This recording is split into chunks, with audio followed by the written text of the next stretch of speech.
कहाँ थे विक्रांत?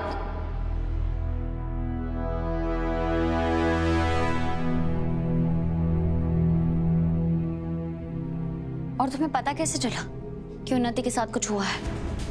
क्या मतलब?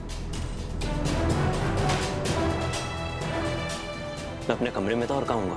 मतलब ये कि उन्नति की चीख सुनकर हम सब तो यहाँ आ गए। फूफा जी नींद की दवाइयाँ लेते हैं, उनकी भी नींद खुल गई, पर तुमने बहुत टाइम नहीं ले लिया आने में। मैं रोज ब्रह्म मुहूर्त में उठता हूँ। रात के इस वक्त मेरी नींद बहुत गहरी होती है।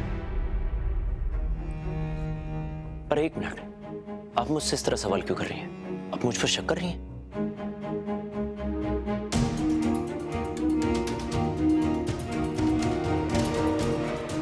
रीत, ये क्या कह रही हो तुम? तुम ये मत भूलो कि तुम मेरे बेटे के चरित्र का प्रमाण पत्र पहले ही ले चुकी हो। और तुम लोग कहना क्या चाहते हो? उन्नति के उत्पीड़न का कारण मेरा भांजा है क्या? अरे वो प्यार करता है उससे, शादी करना चाहता है, वो क्यों ऐसा करेगा?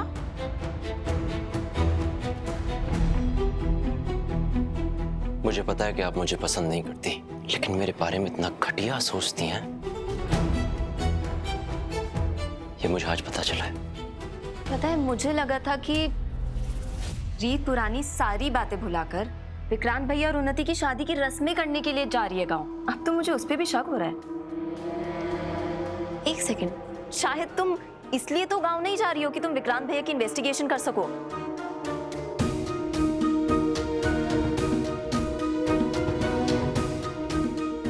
तुम सच में कमाल हो रीत। अभी इन सब बातों का वक्त नहीं।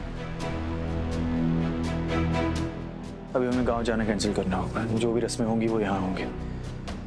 अभी उन्हीं का बाहर जाना ठीक नहीं है। तो ठीक है ना, फिर हम कल से सारी रस्मों की तैयारी घर पे ही करना शुरू कर देते हैं।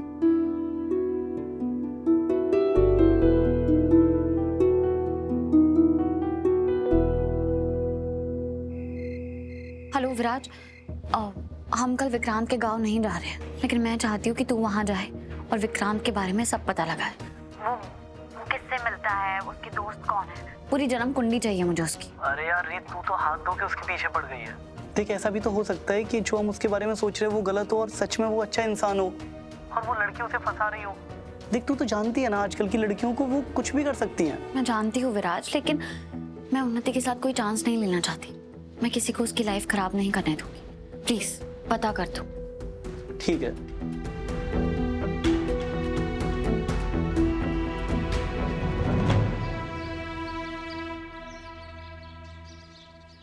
आपने कहा था आप उस इंसान को ढूंढ रहे हैं जिसने उन्नति पे अटैक किया था क्लब में। ऐसे ढूंढ रहे हैं। वो हमारे घर तक पहुंच गया। एक बार पहले ही वो उन्नति को विक्टिम बना चुका है और उसे चेतावनी देके गया कि वो पुलिस पे भरोसा कर ही नहीं सकती, क्योंकि आप लोगों से तो कोई डर ही नहीं है उसे।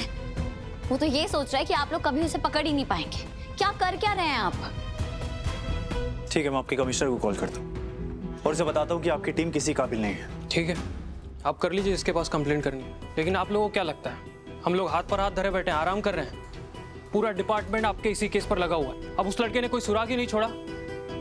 उसका हुलिया तक नहीं पता हमें, सिर्फ इतना पता है कि उसके कमर पर निशान है। लेकिन फिर भी हम लोग कोशिश कर रहे हैं। डिपार्टमेंट के सारे काबिल अफसर्स सीसीटीवी फुटेज निकाल कर देख रहे हैं ताकि पता चल सके कि उस रात कौन आया था और कौन नहीं। और आप लोग हम पर लापरवाही करने का दोष दे रहे हैं। हाँ, दे रहे हैं।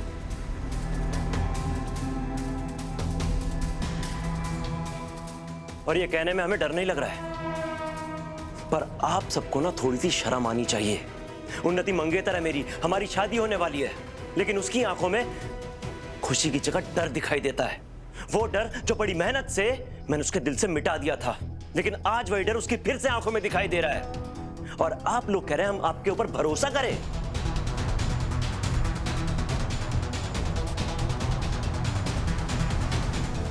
उस आदमी को मैं खुद ढूंढूंगा और सजा दूंगा, और फिर चाहे उसके लिए मुझे कानून को अपने हाथ में ही क्यों ना लेना पड़े। शांत हो। पुलिस को धमका रहे हैं आप? नहीं,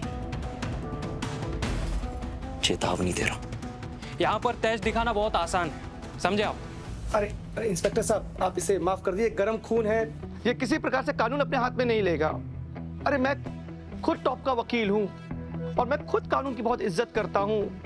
आप हमारी तरफ से पूरी तरह से निश्चिंत हो जाइए, ऐसा कुछ भी नहीं होने वाला। बस आपसे एक ही निवेदन है कि आप मुलजिम को जल्द से जल्द पकड़िए प्लीज। ठीक है, अगर हमें कोई सबूत मिलता है तो हम आपको इन्फॉर्म करेंगे। जी चलो। बेटा मैं पुराने जमाने की हूँ, लेकिन मेरा मानना यह है कि जब दुख को भुलाना हो तो सुख में इतना डूब जाओ कि दुख का एहसास ही ना हो। इसीलिए पुलिस को उसका काम करने दो और हम लोग भी पूरे हर्षोल्लास के साथ शादी की रस्मों की तैयारियां करते हैं। तो क्यों ना हम इस रस्म की शुरुआत मेहंदी की रस्म से करें? ये बिल्कुल सही कहा आपने भाभी जी। ठीक है, तो कल से सेलिब्रेशन शुरू करते हैं और मैं घर की सिक्योरिटी भी बढ़वा देता हूँ।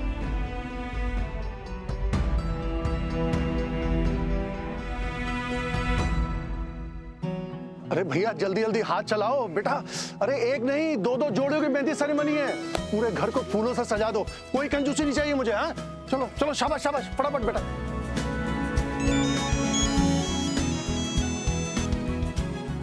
हेलो। अरे सर दूध आने में थोड़ा टाइम लगेगा। अरे भैया इतने गेस्ट आने वाले ही हैं भाई, क्या कर रहे हो तुम? हाँ जल्दी जल्दी, हाँ मुझे कोई बहाना नहीं चाहिए मुझे।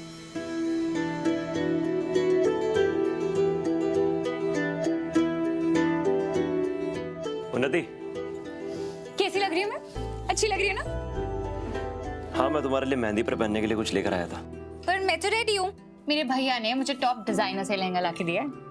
अच्छा है, ठीक है, तो फिर मैं इसे वापस ले जाता हूँ। वो क्या है कि मैंने अभी तक तुम्हें कोई पहला गिफ्ट भी नहीं दिया था, तो बहुत प्यार से खरीदा था मैंने। सोचा कि तुम बहुत प्यारी लगोगी, बट खैर कोई बात नहीं, मैं इसके ऊपर कोई दबाव नहीं डालूंगा। विक्रांत, दिखाओ मुझे क्या लाया। खैर रहने दो। मैंने कहा ना।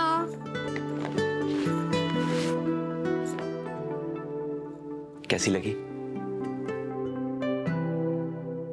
अच्छी है।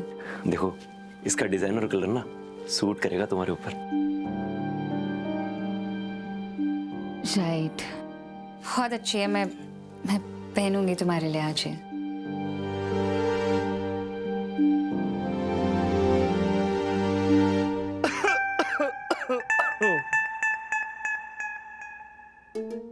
यहाँ क्या कर रहा है भांजे?